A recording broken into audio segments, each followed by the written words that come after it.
Dans la vie, il y a des choses. Il y a les choses qu'on vous donne et les choses que vous donnez. Écoutez-moi. Ce qu'on vous donne, c'est votre moisson. Le pasteur, il te donne comme 200 euros. Ton frère te donne, je ne sais pas quoi, une voiture. Tout ça. C'est ta moisson, tu en jouis. Mais ce que toi tu donnes, on appelle ça sémence. Et Jésus lui-même a dit, quand on sème, un grain produit 30, un autre 60, un autre 100. Dans la vie, ne vous attendez pas toujours à recevoir. Soyez les premiers à donner. Donnez les sourires, donnez les réconforts, priez pour les autres, soutenez les faibles, ainsi de suite. Vous vous enregistrez dans la liste des gens que Dieu, auprès de qui Dieu travaillera pour rendre les noms grands. Parce que chaque fois que les services passent, on appelle ça aussi l'humilité, parce qu'il faut être serviteur des autres, esclave des autres. Derrière lui, il y a quelqu'un d'autre qui suit. Vous le savez? Partout vous voyez l'humilité courir. Il y a une autre personne qui court derrière lui ou elle. On l'appelle la gloire. L'humilité précède la gloire. Mais quand vous voyez l'orgueil, c'est pointé. C'est moi, vous tous là vous n'êtes rien. C'est moi. Derrière lui est attaché un garde du corps qu'on appelle la ruine.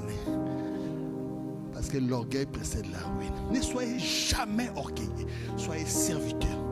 Maman dirigeante, rendez les choristes meilleurs. Toi tu chantes comme Nangobo. Non. Aide-les. Mais David, nous connaissons ton orgueil. Tu es venu voir les commandes. Non, aide-les.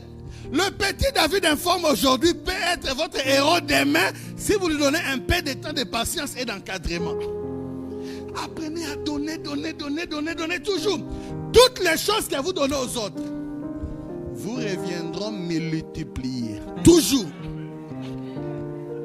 C'est pourquoi j'ai choisi d'être serviteur comme Jésus. J'ai choisi d'être serviteur. Papa m'a dit que vous avez des programmes. Vous devez servir. Vous devez vraiment vous embourber dans les services. Oui, moi aujourd'hui ça fait 35 ans depuis que je marche avec Jésus. Je me suis converti en 1989. Ne regardez pas les visages jeunes là, c'est Jésus qui nous rajeunit. Oui, j'avais 12-13 ans. Je marche. D'ailleurs aujourd'hui j'ai encore besoin de les connaître. Donc il y a des choses, je dis, il fallait que je les sache 10 à 20 ans après. Et mon cœur se plaît à servir.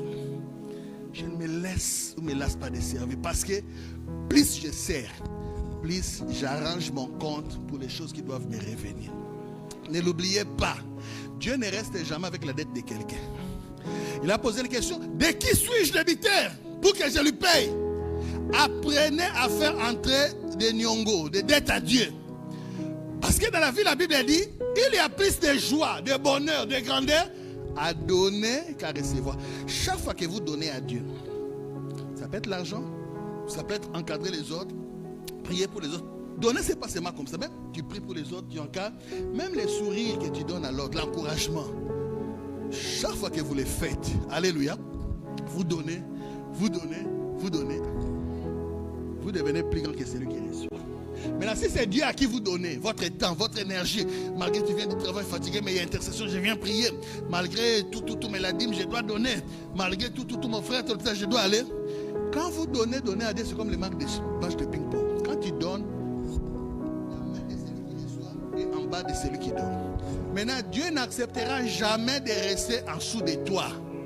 Il fera tout revenir au-dessus de toi. Par quel moyen? Il te donnera plus.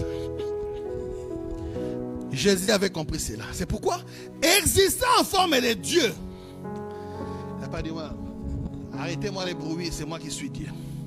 Vous voulez manger? Attendez d'abord que je mange, je suis Seigneur. Ne parlez pas quand je suis là. Essuyez mon visage. Portez je ne sais pas quoi mon truc. Et attention, je suis là. Reculez. Non.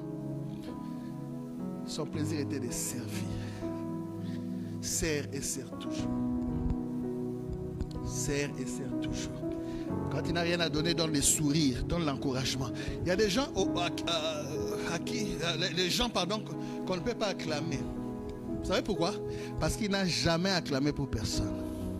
Donc quand quelqu'un fait une chose, il cherche toujours à voir la faille. Tu as bien fait, mais apprends à fermer les yeux dans les mains et à encourager ce qui est bien. Même si c'est seulement un peu, encourage ça. N'oubliez pas, Jésus n'avait que 5 pains et des poissons. Il n'a pas regardé ce qui manquait. Il a regardé qu'avec ça, si on coopère avec Dieu, ça peut se multiplier. Et quand il a nourri les gens, combien de paniers sont restés pleins? 12. Ne fais toujours pas descendre l'autre à cause de ses failles. Tu chantes bien, mais tu pries, mais tu es là, mais d'ailleurs, tu t'es bien habillé, mais voilà, qu'avant tu es parti un peu à gauche, oh papa. Tout ça, tu n'as pas vu seulement qu'avant tu allais à gauche. Même si Dieu nous regardait avec les myopie de voir seulement les mal qui allaient être sauvés, il a fait fi de nos mots. Il a regardé la petite foi que nous avons en lui et nous sommes devenus parfaits. Mais Jésus était aussi un homme. La Bible dit le troisième être vivant était semblable, avait la face d'un homme. Là c'est Luc. Luc, lui, nous a présenté les côtés humains de Jésus. Dis après moi côté humain. Dans Luc, il y a aussi une généalogie. Mais la généalogie, selon Luc, on dit Jésus, fils d'Adam. Adam veut dire homme. Mes frères, écoutez-moi. Quand Luc voulait écrire son livre, il n'a pas dit Dieu m'a inspiré. Il n'a pas dit je vis les révélations, les rémas. Il n'a pas dit ainsi par l'Éternel. Regardez comment Luc a écrit son livre. Regardez, Luc chapitre 1. Labozia barandaka edayaka mamama. Écoutez. Écoutez le début du livre. Commencement de l'évangile de Jésus-Christ, fils de Dieu. Alléluia. C'est après qu'il a donné la généalogie où il a parlé, quand il a montré les parents, fils d'Adam. Au verset combien? On est où? Ça c'est Marc, pardon. J'étais dans Marc, excusez-moi. Ça montre que je suis humain, donc je peux me tromper. Comme Jésus était homme. Écoute, plusieurs ayant entrepris de composer un récit des événements qui se sont accomplis parmi nous, suivant ce que nous ont transmis, ceux qui ont été des témoins oculaires dès le commencement et sont devenus des ministres de la parole. Écoutez, verset 3. Il m'a aussi semblé bon, après avoir fait des recherches exactes sur toutes ces choses depuis leur origine, de les exposer par écrit d'une manière suivie, excellent Théophile. Parce que Luc, au fait, c'est un livre, une lettre. Il écrivait à un certain Théophile qui était un païen jadis qui s'était converti. Apparemment, c'était un homme de niveau élevé. Et il lui a écrit, Luc, même Acte des Apôtres, c'est la continuité du livre de Luc. C'est Luc qui a écrit, c'est la suite. Même Acte est adressé à Théophile, mais par extension à nous tous. Donc, Luc a dit, on a écouté des événements, des choses. Moi, je suis allé faire des recherches. Donc, un peu comme ceci. Il vient à Nazareth. On nous a dit qu'il y avait un Jésus qui était ok. Il habitait où? On regardait la maison. Ça, ok. Il est à la maison. Il paraît qu'il était charpentier avec son père. Effectivement. D'ailleurs, cette maison-là et cette maison-là, ils ont construit ça avec son père Joseph. Ah, ok.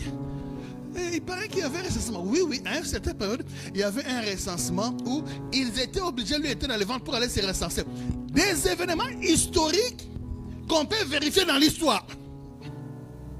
La Bible dit qu'il avait des frères et des sœurs. Donc je m'imagine un jour Jésus dormait. Vous savez, les familles africaines et asiatiques, souvent on a beaucoup d'enfants. Hein?